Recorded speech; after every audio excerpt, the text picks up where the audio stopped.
চলতে ফিরতে, কথা বলতে, কথা শুনতে সব সময় অপরাধ, সব সময় পাপ। এই জন্য আমি পতিত। আমি যখন কথা বলি তখন মিথ্যা কথা বলি, এগুলি নাটক করা নয়, সত্য কথা। আমার বেলায় বলছি, যখন কথা বলি মিথ্যা কথা বলি। মিথ্যা কথা কিরকম? যে কথা কৃষ্ণ কথা নয় তা মিথ্যা কথা। কৃষ্ণ কথা বলি দিনের মধ্যে, কৃষ্ণ কথা তো বলি না।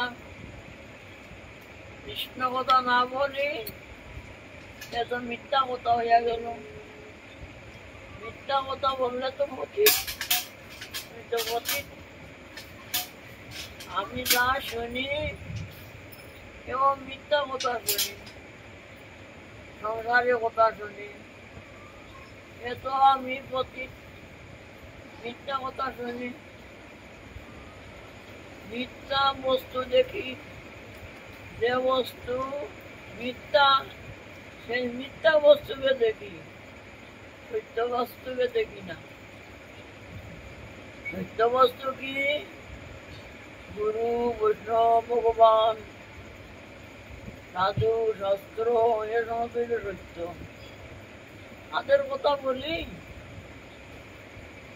তাদের মুখেও আসে না।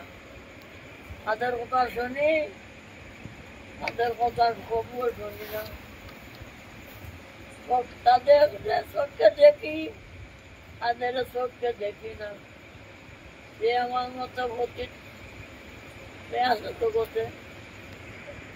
আমি মুখে মিথ্যা কথা বলি, কানে মিথ্যা কথা শুনি, চোখে মিথ্যা বস্তু দেখি।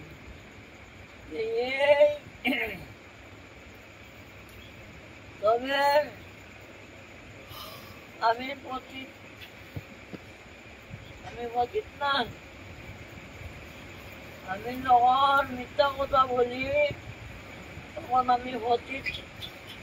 মিথ্যা কথা শুনলেও পতিত, মিথ্যা বস্তু দেখলেও পতিত। সেই জন্য বলছি, আমি ঠাকুর মশাই বলছেন প্রথম পতিত নাই। আমার ত্রিভুবনে দেহ চাই, ত্রিভুবনের মধ্যেই ভাবে না আমার মতো পতিত। ত্রিভুবনের মধ্যে এমন পতিত নাই।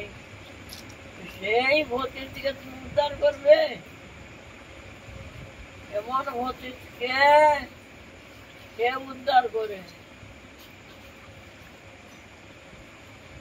নরোত্তম ঠাকুর বলছেন, এমন যে পতিত আমি, আমার মতো পতিত নাই, সেই পতিতকে তুমি উদ্ধার করবে? করো না করো, তুমি যদি পতিত ভাবন হও সে তো উদ্ধার করবে।